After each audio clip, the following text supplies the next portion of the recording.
वो मानवता कहलाने के लायक नहीं है। और वो व्यक्ति है भारत का प्रधानमंत्री श्री नरेंद्र मोदी। वो मानवता के नाम पे एक कलंक प्रधानमंत्री है। उसके अंदर एक भी किसी भी एंगल से मानवता है ही नहीं।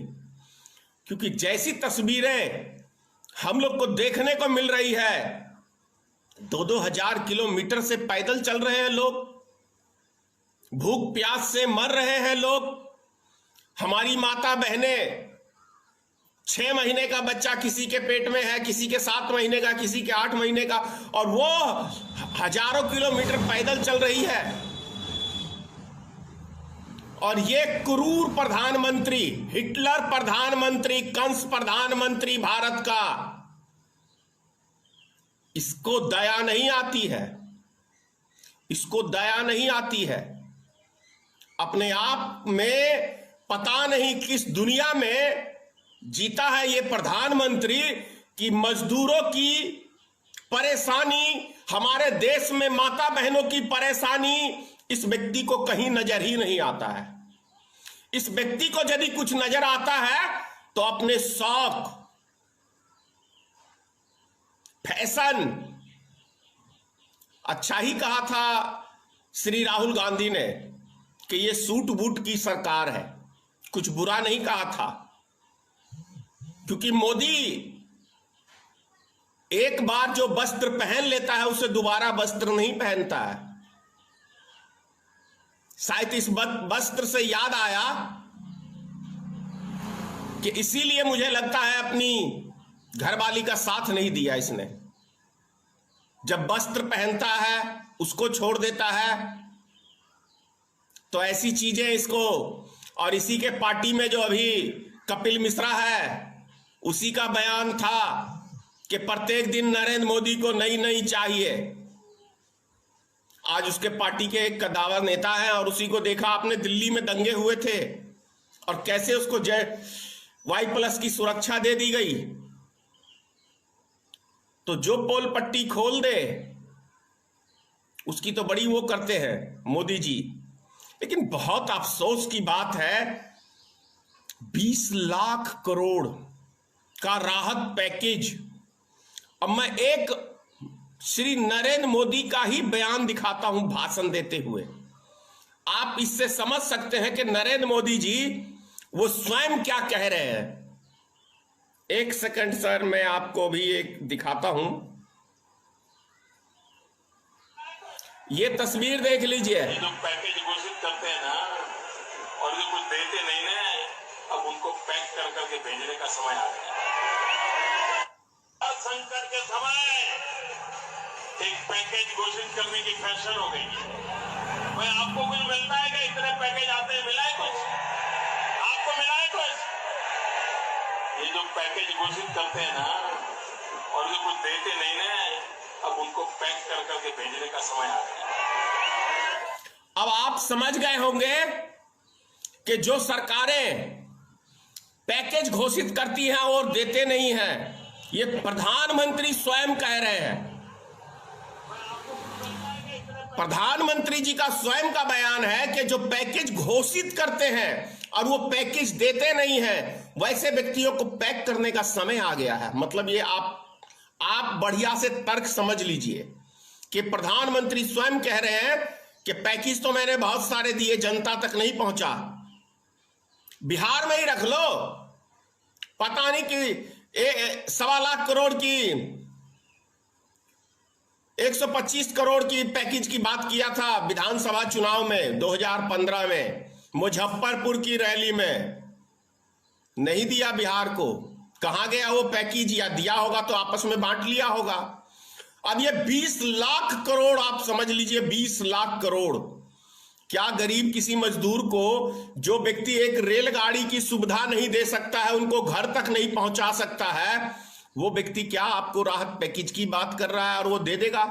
और याद होगा आपको 2014 के चुनाव में, रैलियों में, तमाम रैलियों में, 1-2 रैलियों में नहीं, सैकड़ों रैलियों में नरेंद्र मोदी ने भाषण में कहा था कि विदेश से हम काला धन लाएंगे, 100 दिन के अंदर लेके आएंगे।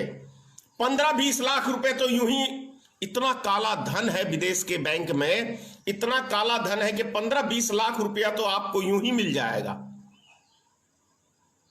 तो यह समझने की बात है। मधुबनी के अंदर 2 दिन के अंदर 3 गाड़ियां आई हैं, रेलगाड़ियां, लेकिन वो स्थिति है खाने की।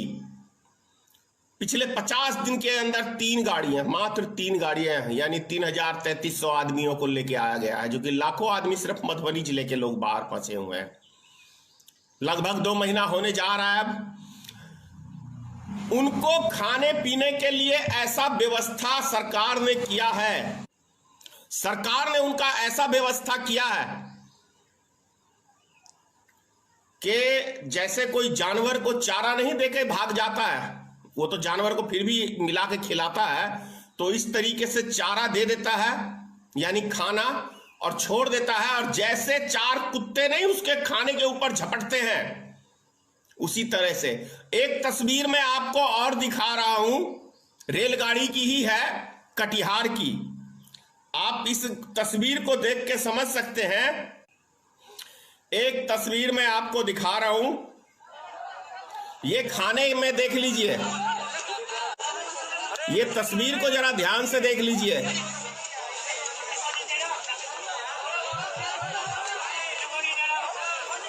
ये कटिहार रेलवे स्टेशन की है, खाने को लोग लूट रहे हैं। क्या इससे पहले आपने भारत में ऐसी तस्वीर देखी थी? एक तस्वीर मैं आपको और दिखा रहा हूं, ये तस्वीर देख लीजिए। नरेंद्र मोदी की कोई अपनी औलाद होगी नहीं, है ही नहीं, तो वो दूसरे की औलाद का दुख दर्द क्या समझेंगे? ये देख लीजिए कैसे छोटे से बच्चे को ये मां एक ब्रीफ केस के ऊपर लेके जा रही है। और ये उससे भी भयानक, जो मानवता को शर्मसार कर देगी, वो उससे भी भयानक ये तस्वीर, ये दृश्य हमें देखने को मिल रहा है। ये देखिए कैसे ये कचरे के अंदर से ये व्यक्ति खाना बीन के खा रहा है। ये है भारत का new India, make in India, shining India. ये भारत का नया इंडिया है जो मोदी जी ने बनाया है। एक तरफ पक्षी खा, ये देख लीजिए जरा ध्यान से, शर्म नहीं है, हमारे पूर्व शर्म नहीं है माननीय प्रधानमंत्री को। डूब के मर जाओ चिल्लू भर पानी में अंधभक्तों, तुम मानव कहलाने के योग्य नहीं हो। डूब के मर जाए भारतीय जनता पार्टी की सरकार, डूब के मर जाए आरएसएस संगठन, डूब के मर जाओ अंधभक्तों। बेशर्मी का यदि ये मानवता को शर्मसार करने वाली ये तस्वीरें हैं। आप लोग समझ सकते हैं कि क्या इससे पहले भारत की ऐसी तस्वीर हम लोग को कभी देखने को मिला, कोई नाली में से? तो आप लोग समझ सकते हैं क्या ये प्रधानमंत्री कहलाने के योग्य है? क्या ये भारत का प्रधानमंत्री इस योग्य है कि बहुत डिस्टर्ब किया जा रहा है गोबर भक्तों के द्वारा। जब भी वीडियो कॉलिंग करता हूं, ये वीडियो बनाता हूं, वो जानबूझ के इतना कॉल करते हैं ना कि डिस्टर्ब होता है। आदत से मजबूर है ना, क्योंकि मानवता इनके पास है नहीं और सच्चाई इनको देखना कतई पसंद नहीं है। ये तो जी रहे हैं कि अगर मोदी जी कुएं में कूदेंगे तो हम कुएं में कूदेंगे। कल मैंने ऐसा एक तस्वीर भी देखा था, अंधभक्त इसी का नाम है कि आगे की नहीं सोचना, पीछे की नहीं सोचना, जो मेरे आका ने कह दिया बस आका का पालन करना है। इसीलिए कहता हूं अंधभक्त, गोबर भक्त। अरे भारत का हाल खराब हो गया। कोरोना वायरस क्या मार रहा है लोगों को? कोरोना वायरस तो एक बहाना बना के रख दिया है। कोरोना वायरस एक बहाना है। असली निशाना गरीब मजदूर, बिहार यूपी के मजदूर हैं। इनको मारने का एक बहुत बड़ा प्लान है नरेंद्र मोदी का, योगी आदित्यनाथ का, नीतीश कुमार का। यह बहुत बड़ा प्लान है। इस देश में गरीब जनता को मारने का एक बहुत बड़ा षड्यंत्र, बहुत बड़ा प्लान है ये। ज्यादा और क्या कहूं, इतना ही कहूंगा। जय हिंद, जय भारतीय मित्र पार्टी, सीताराम, मां भगवती, हे मां भगवती, हे मां जगत जननी। इस मूर्खों